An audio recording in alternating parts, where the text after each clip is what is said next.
This Portland Trailblazers team is kind of a mess right now.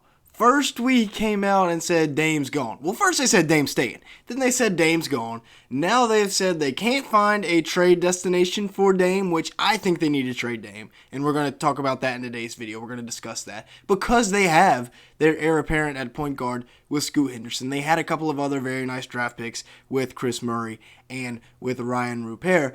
But once the Dame news broke that he wanted to stay, he wanted to be a part of a championship-winning team in Portland, they re-signed Jeremy Grant and Jusuf Nurkic to huge contracts, and now they're kind of in a cap space pickle, if you will. They also have guys like Anthony Simons and Shadon Sharpe, who are great young pieces for the future, but we're going to be talking all about the Portland Trailblazers in today's video. Make sure to hit the like button and leave me a comment down below as it'll help us out in the YouTube algorithm. Now let's go ahead and get started. But first, if you are one of the 97% of my audience that is not subscribed, go fix that real quick. I mean, obviously, if you've made it a minute into the video, something's working. Just go ahead and hit that subscribe button. Now let's go ahead and get started. Looking at the draft class, and yeah, they get Scoot at 2, best player available, or at 3. He was the best player available at 2, don't get it twisted. Highest floor in the class, could potentially be a generational type player. Would have loved my Charlotte Hornets to get him. I mean, he's a franchise point guard. Simple as that, so they can rebuild around Scoot now. This draft class kind of reminds me of the MJ draft class where the Blazers ended up with Sam Bowie, although definitely I'm hoping Brandon Miller for my Hornets is pretty good. Now Scoot, 16.5 points, 6.5 rebounds, 5.5 assists, and he's already been playing in the G League system, so he's used to the three-point shot. So I think, sometimes we see college players coming in struggling with that adjusted three-point gap. That's something I never really thought about, and then it's like, oh yeah, well duh. Obviously that'd help him out a little bit. So he's going to, Jaden Hardy kind of made me realize that. So hopefully he can be as efficient as Jaden Hardy as a rookie, because that would get him somewhere. Chris Murray, 6'8", 215, great defender for his size, can really move his feet with that big frame. And I feel like he's going to be a big-time piece here in Portland as well. He averaged 23 points a game at Iowa. Now, Iowa is famous for having guys score a lot of points and then, not really fit in the NBA.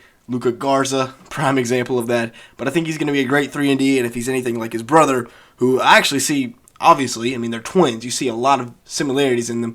I think he's going to turn out a lot like Keegan. Now, Ryan Rupert was elite value at number 43. He is a project pick, but he's already an elite defender because of how he can move laterally, use his wingspan at 6'8" with like a 7-foot-something wingspan. He's a great defender already. He's been in the NBL, so he's been playing pros. The offense, it will come down the line. I feel like if you can just get him to start knocking down three balls, he's going to be an elite 3-and-D wing, and that's all that you can ask for at number 43. And like I said, it's time to deal Dame Lillard. He has been so loyal to this franchise for the last 10+ years. Has it been 13 years? Maybe this will have been his 13th season, but it's time to trade him. He wants to go to Miami, so do him right. He's done so well for your franchise. Do him right. Send him on to Miami and let him be happy for the last few remaining days of his career. Also, you'll be getting off a $60 million contract for a 36-year-old. So it's not all bad if you're trading Dame. And you have this elite young guard trio. We've talked about Scoot Henderson coming in from the G League Ignite. I'm very high. Oh my goodness, I can't talk. Very high on Scoot Henderson. Anthony Simons. You look at what he did last year, 21.1 points and 4 assists. He's looking like a young star in the making. He has, ever since coming in from IMG, that was a big time, late first round, hit for the Blazers. Really learning from Dame Lillard, 45% from the field, 38% from 3 this year. And you see a lot of similarities in the two's game. So I feel like Anthony Simons is going to have a big-time year for the Blazers this year. Also averaged about 3 rebounds in 35 minutes per game. And then the final guy here, Shadon Sharpe, who I believe was my number 2 prospect in last year's draft. I was high on him. He averaged 10 points and 3 rebounds as a rookie. But unlike the Paulos and the Jabari Smith Jr.'s of the world, he was not given the reins to an offense. So in 22 minutes, he put up 10 points, 3 boards on surprisingly good efficiency.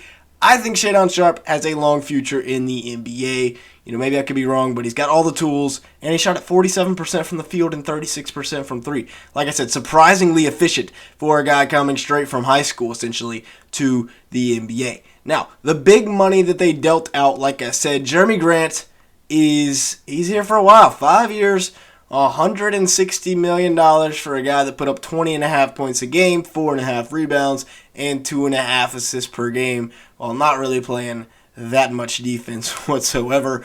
But he was extremely efficient.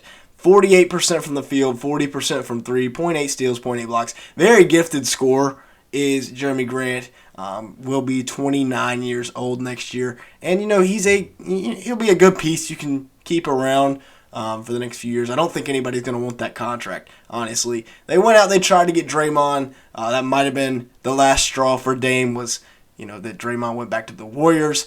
They bring back Matisse Thybulle, 3 years, $33 million. I would have loved Matisse Thybulle on the Mavericks. He would have been the perfect piece, but he's, yet again, another good young piece they can keep in Portland to continue to build and develop that young core for the future, because Dame is the past at this point, and it's a new era in Portland. Now let's take a look at the lineups for next season.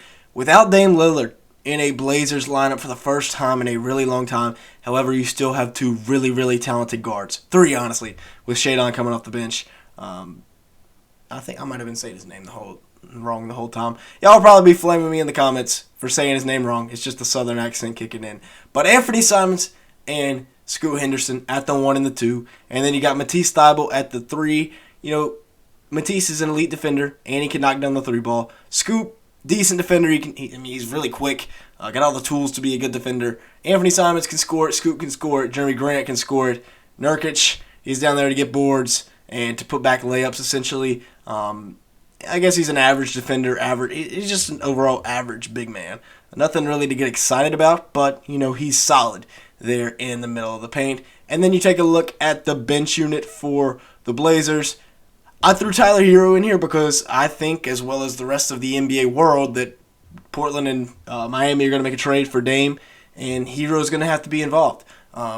Maybe they send him a Nikola Jovic as well. Maybe it's Caleb Martin, capitalizing on his elite playoff run. We'll see what happens. But Shaedon Sharpe, I don't even know at this point. He's in there at the backup 2. Chris Murray at the backup 3 I think is going to be really good. He's a guy that can step onto an NBA court and make an impact from day one straight out of college. Eubanks there, Drew Eubanks off the bench. For some reason I wanted to call him Zach Eubanks. Maybe because he looks a little bit like Zach Collins. And then Ryan Rupert, threw him in there at the backup 3. But they also have other guys with more NBA experience, such as Nasir Little, who I want Nasir Little to have a big year. I want him to be given his fair chance. I feel like he hasn't been given that so far. And then Trendon Watford as well. You got Keon Johnson as well off the bench. But yeah, this will be an interesting year for Portland. Their first year in a long, long time without Dame Lillard in that lineup. It'll be interesting to see. I think this is an Anthony Simons breakout year. Scoot Henderson's a guy that can come in and immediately make an impact, although we did see him get hurt in the Summer League. However, he was good in the minutes that he played. Shaedon Sharpe, expecting a big year out of him. I just want the young guys to be able to play, and maybe they can stay a little bit competitive if they bring in a Hero. But we will see. With that being said, that's going to be it for today's video. Let me know your thoughts on the Portland Trail Blazers and their offseason so far. Also, let me know your thoughts on Dame Lillard trades. So make sure to like button and hit the subscribe button if you did enjoy today's video at any point. And with all that being said, thank you so much for watching today's video.